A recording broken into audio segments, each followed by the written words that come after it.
Guys, welcome back. This is part two of our series of the family of homeowners. And today I have my mom, Ruth Lee, here today. And just to give y'all a little background of her, she is the mom of me plus my brother, mother to seven, and that is including Carl the third. And she's also the mother of Lakewind Christian Center and a devoted wife. The one thing that I can tell y'all about my mom, she is the most independent person I know. From the beginning, she is known to always be on the go, and she's always energetic. And that's just one thing I think anybody who knows her knows that's a characteristic of my mom. And I think it goes back to when you were younger, and we've talked about this, but when you transition from New Jersey, which is your home state, to Georgia, Atlanta area, to where our other family is, you were a young person. You were, what, 18 years old at that point? 19. 19. So, but even still, to go cross country like that, you were already had that mind frame of, I can do it. I just got to stick to what my goals are. And you knew how to move. And because of that, that will show in this conversation how you had a goal. And when you said you was going to do it, you did it.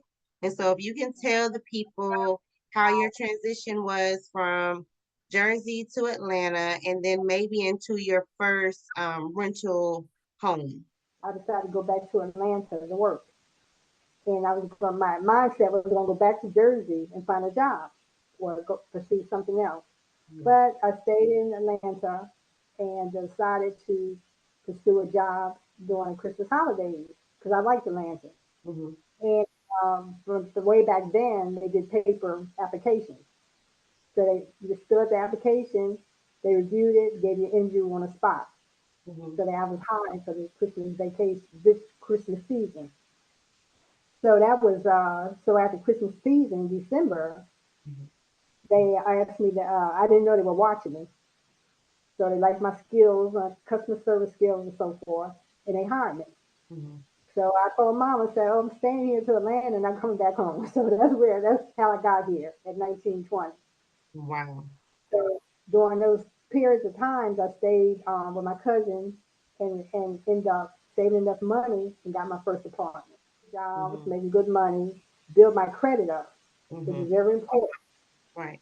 And I had my children, you of course, lovely daughter and my son. And from one thing and another, we moved out of the state, moved to Indiana, Louisville, Kentucky area. Mm-hmm. And I moved into another apartment. Stayed there for a couple years, came back to Atlanta, started a new position, built my credit back up, made more money.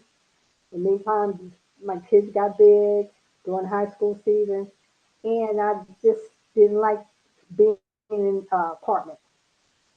And I said, well, let me try and see if my credit's strong enough, what I need to do to get a Mm-hmm. house. You prepared before you got into home ownership. How how much time did you give yourself to prepare credit wise or mental wise or money wise? How long did you give yourself before you even reached out to a professional? Right.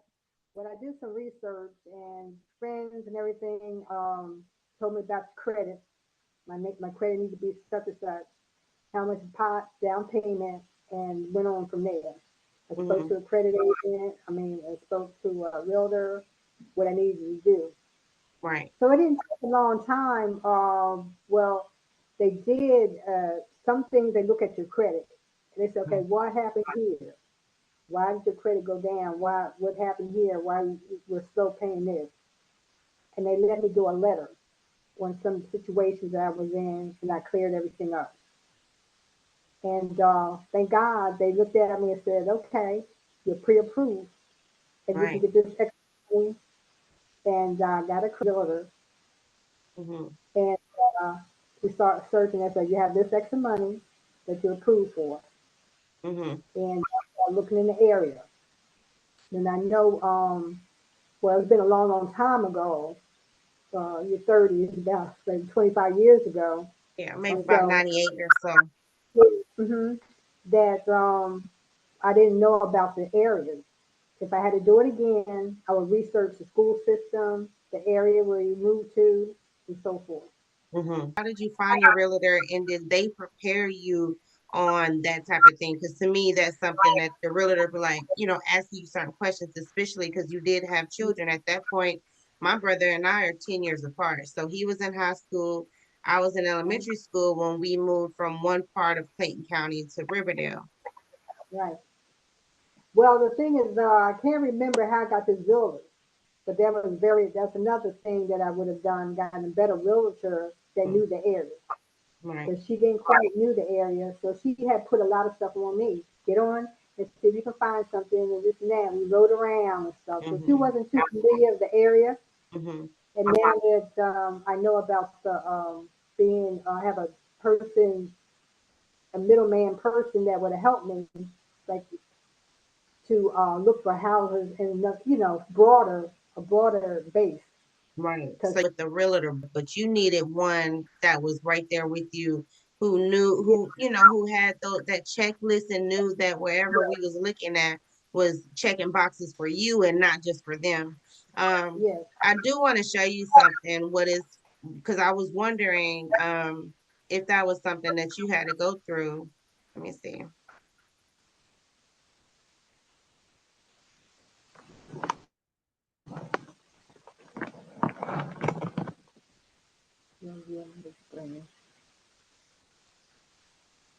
Okay, so I looked up an article, that was discussing subprime loans, and subprime lending is subprime means if you didn't have a certain credit, right? You weren't at a certain point, you were sub credit basically. And so a lender would just be like, okay, because your credit's a little lower, then your rate has to be higher. And because of that, that's more fees, right?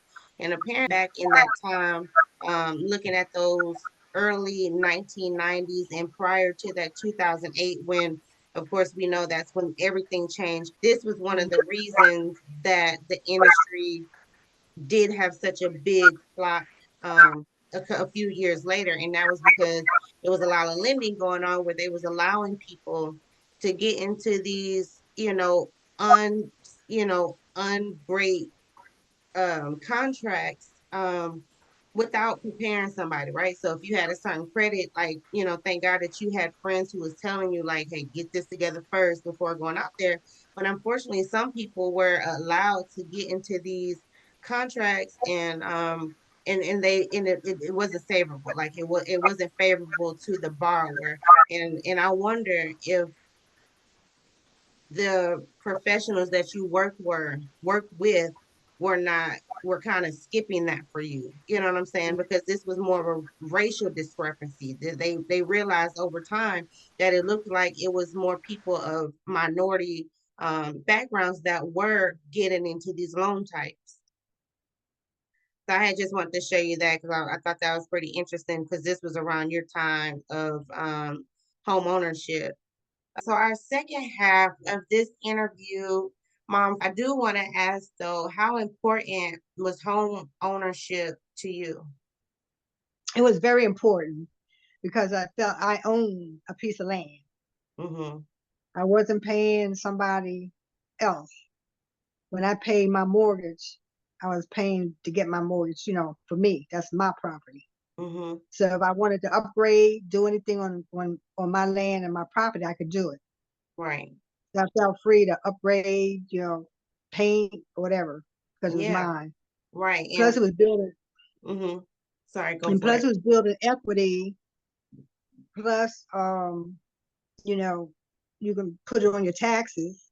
Mm-hmm. So you felt like you owned something that's yours. So when you worked, you paid for your property.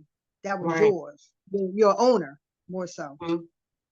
Did you So know at the beginning that you like how did you see home ownership? Was it more of just this is mine, I can do what I wanted to? Because you're big on renovation. Even now, mhm, all these years, you've switched up the house a hundred times with paint and all type of Right. stuff. So I know this was definitely the best decision. But at the beginning, did you think of it as just something that you can change? Or did you think of it in the long run as this can be for generational wealth, or I can use Right. this, um, for the retirement part of my life? Right. Well, what I was thinking about is my family too. This is something that they could, Mm, generational. right. This is something that I own that I can, for my family to, Yeah. when I'm going Mm-hmm. home, they'll have it. Something that I have. Mm-hmm. So I feel accomplished. It's Right. something that I worked for. Yeah, that's interesting. That's what grandma said too. I think listen at her talk it through, and then those who's listening, you can go back and go to that first series where my grandma was speaking, but she too said, after a while, the older she got, she realized she enjoyed having her grandkids be able to come to something. It was Yes. hers, Right. and then the more grandkids grew in numbers, again, that was a place for them to feel comfortable and know that this was something that was familiar to us. I think that Right. was most Right. important. It sounded like that was important to you as well. Hmm. Next, Right. did you do anything special to pay off your home? Because you paid your home earlier than your original term, right? Hmm. Well, it was a lot during that time. There was a lot of programs that paid some into your mortgage to help you pay because of I guess I was a single parent, two Mm-hmm. children, and so the government had a lot of extra stuff. Oh, good. And I guess being under the real being in a mortgage owner, I think they had stuff to help you pay it off. I don't know Yeah. how they got my name, and everything, but it just things that came up that I Right. could just sign off and they help pay some of your mortgage down. Mm-hmm. So in that case, I don't know if they still do it now, but I was just blessed to have.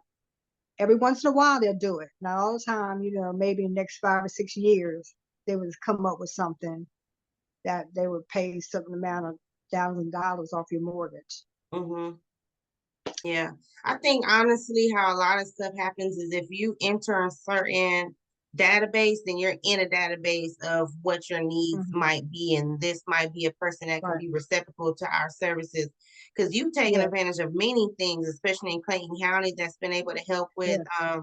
renovate your home, or when it came to Hmm. your the appliances you was able to take advantage of those governmental assistance. So I'm glad, as your daughter, that helped you out and that was able to take over on any Right. burdens that you may or may not have. Because to me, outside looking in, you never sweated. I never seen you nervous. I never seen you stressed out. And as a single parent, I didn't know that it could be a lot on you. Like, I Yeah. mean, Yeah. now that I'm an adult and I understand, like, it's tough, not, coming from just being an adult in general, but you were an adult doing it by yourself. And my brother stayed in activities. I was active and, you were always supportive. So I want to put this out publicly that you did it on your own and that is something that I look up to. I mean, Thank you. grandma started the seed, but I think kids under you that's a part of our family looks up to you as the person to say Hmm. she did it on her own. Yeah. She's always, Yeah. you're always dependable. All of us depend on you, and that's just huge Hmm. for me because again, those are big shoes to fill that I know I would have to do next, and so I'm excited and I'm just glad that you was able to, whatever that was that put that in you to be independent and to follow through. I'm appreciative of Hmm. that, because without you even verbalizing that, I just watched you. I didn't Yeah. know it was difficult. I didn't know none of that. Oh yeah. And the thing is about is a whole lot of stuff. Is a whole lot of programs out there Right. that you just have to call and ask about. Mm-hmm. There's a lot of things like now I have, coverage on my house, not just insurance, property insurance, but I have extra insurance for electrical, all these Right. extra programs that I have. Mm-hmm. I'm paying extra, but that's, that is so important because you might have electrical breakdown that is not covered in your property insurance that I can call and get it Mm-hmm. fixed. So it's little things like that that you have to be aware of. Mm-hmm. So if it happens, you want to, oh my God, I got to come out with all these hundreds of dollars, which I just make one phone call. They research and get a company to come right to my house and fix it. So when you have a house, you have to think of these things. There's a lot of upkeep, but you have to be appreciative. You have to think this is mine. I have to keep it up. So when my grandchildren come, they know where I'm going to grandma's house. They Mm-hmm. know where I am.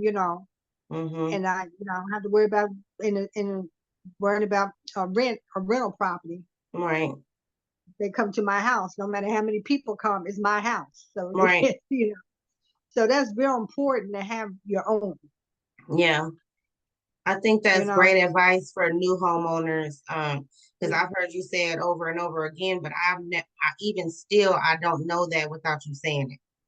So Hmm. I think that's something like a gem that people will, especially new homeowners, like, okay, yeah, I got to do the homeowners insurance anyway, but let me look into this other insurance that will help me because things fall apart.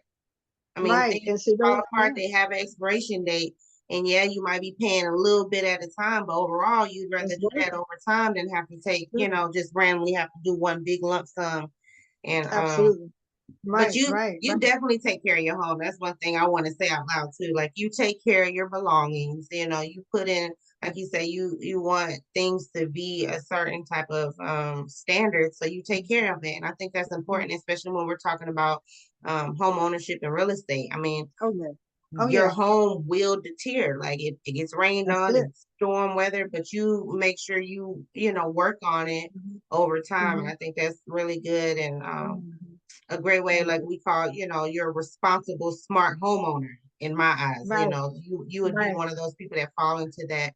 And so now that you've gone through, I mean, I like to say it's like three stages of home ownership. So you got the new homeowners, and then you're at the refinance stage where, Right. you're going through the motions and you can change and be Hmm. creative because you got this home for 15, 30 years. And then now you're at the, I like to say the second season of home Hmm. ownership, right? Right. You've paid off your home, and now you're still in it where you're expanding your portfolio when it comes to home Hmm. ownership. Do you have any dreams or wants into your home now that you don't have to worry about a mortgage? You pay your taxes and you Right. still pay your insurance, of course, Right. but what is it that you want to get out of your home? Because again, you own this land; it's still yours. Right. It's equity in it. You actually have a list of things that you're able to do. But what is it that your drive is now that you're at this point in your home Mhm. ownership life? Right. Well, I do want to look into the equity part Mm-hmm. and see what's in equity in my house. So it's Mm-hmm. a lot of big repairs I would like to make or Right. changes Yeah. to my house. And that's the next step, look into that. Mm-hmm. But other than that, I'm comfortable where I am. Mm-hmm. That's the main thing. You have good neighbors Yeah. that keep their upkeep. Mm-hmm. Everybody cuts their grass. Everybody keeps their lawns. Everything looks nice. Yeah. It's important. You Mm-hmm. know, and so that's real important too. Get in a neighborhood that everybody's going to beside you, left and right, across the street. Everybody's keeping their property up, Right. and so Good. I'm happy about that. Yeah, that everybody Yeah. see, because everybody see. Okay, she cuts her grass. Why Yeah. am I keep letting my grass grow? You know, Yeah, I mean, just like that's where I what. live, we're in HOA, Yeah. but that's how we kind of figure out where we're at. We're like looking at the neighbors, like, okay, they done cut their Hmm. grass. We need to go ahead and, Right. but Right. I think that just says a lot about your community too. I mean, Hmm. those Oh, around definitely. you, y'all they know you look good, I look good. If I look good, That's then she it. look good because that's what it is. That's When it comes to our absolutely. property value, we all need to look good. Hmm. When one Absolutely. home kind of deteriorates, it kind of Hmm. can mess up that value. But Hmm. Mom, you've been great and so informative. You drop all type of gems, especially for new homeowners and those that are transitioning or maybe in that refinance portion of their home ownership cycle, and they're moving towards paying off and into that retirement portion of their real estate life. But I think you've shown quite a bit and gave some people that something to think about. And you're so informative, and we look up to you so much. I love you so much, and I Thank appreciate you. you I'm for so being. proud of you. I'm so proud of you. And you don't know. That blessed my heart.